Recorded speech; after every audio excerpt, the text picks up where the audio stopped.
Senhor presidente, muito obrigado pela atenção. Cumprimento Vossa Excelência, os colegas senadores e senadoras.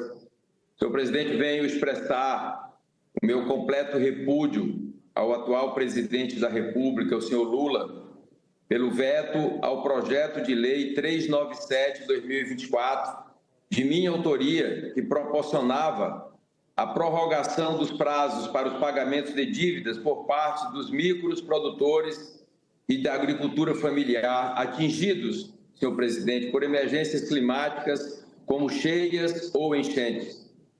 Minhas boas-vindas aí ao presidente veneziano Vital do Rego, que acaba de assumir a presidência. Presidente veneziano, continuando aqui a minha fala, a justificativa do presidente Lula para esse veto criminoso ao projeto de lei seria que o projeto era inconstitucional, porque causava prejuízo para a arrecadação da União. Mentira, absoluta mentira. Faço questão de reforçar. Tratava-se de uma prorrogação e não de uma anistia, como as que o atual presidente costuma beneficiar os apaniguados de seu governo. Nos palanques Brasil afora, Lula se auto-intitula o presidente dos pobres. Fez toda a sua campanha apoiando-se nessa miragem, na esperança de que uma mentira repetida 1000 vezes tenha o poder de se transformar em verdade. A verdade é que Lula não enxerga o mais necessitado fora da época de eleição.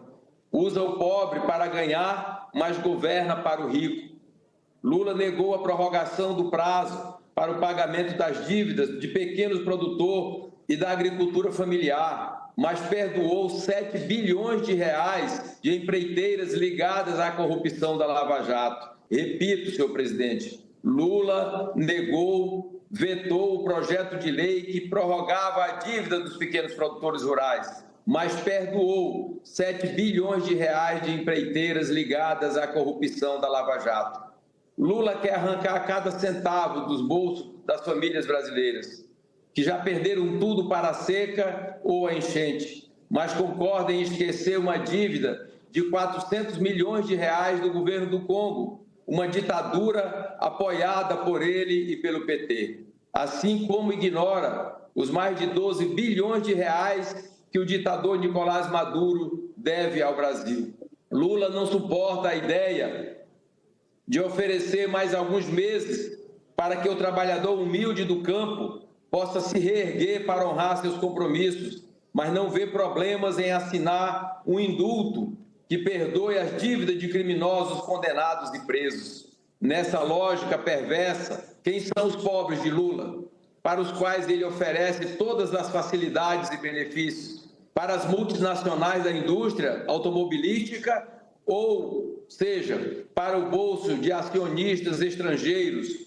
Lula abriu mão de 20 bilhões de reais, mas para o senhor João, seu José, seu Pedro, que mora e vive de seu roçado no interior de Roraima e de todo o Nordeste brasileiro, de todo o Brasil, não há dinheiro, não pode prorrogar. Para as gigantes poluidores da indústria e do petróleo, Lula abriu mão de 31 bilhões de reais em impostos, mas para a dona Mariazinha, para a dona Josefa, que às duras penas sustenta a família de 6 filhos no sertão do Nordeste, Lula quer tudo com juros e correção monetária. Esse é o governo que dá meio trilhão, vejam bem, meio trilhão de reais para banqueiros e investidores estrangeiros, além de ditadores corruptos de outros países, mas que é incapaz de socorrer o seu povo nos momentos de necessidade. Com esse veto, o presidente Lula deixa claro o seu lado, oferece os favores do governo aos bilionários, perdoa a dívida dos ditadores, mas ignora o cidadão brasileiro, o pequeno produtor rural que teve toda a sua produção perdida pela seca excessiva ou por enchentes. Presidente, vou lhe dizer uma coisa: se tem um povo que honra o seu compromisso, é o pobre, é o mais humilde, porque o pobre sabe que a única coisa que ele tem é o nome, é a sua reputação. Por isso, o pobre não quer nada de graça. Ele paga, às vezes, com sacrifício, porque é assim que ele alcança as suas conquistas. mas é uma satisfação para o pobre poder honrar suas contas. Então, presidente veneziano, quando eu elaborei o projeto de lei 397/2024, que permite a prorrogação dos prazos de pagamento de dívidas de pessoas afetadas pelas tragédias climáticas, não busquei oferecer nenhuma caridade do governo. Pelo contrário, foi apenas a proteção, o braço amigo do governo para aqueles que tanto precisam e que tiveram seus bens, sua produção e suas criações perdidas pela estiagem prolongada ou pelas enchentes, como aconteceu no Acre e aconteceu no Rio Grande do Sul. Busquei apenas o justo direito para um trabalhador que não tem a quem recorrer, senão a fé em Deus e a si próprio, e que, infelizmente, agora tem a exata percepção de uma realidade em que está absolutamente abandonado pelo governo federal.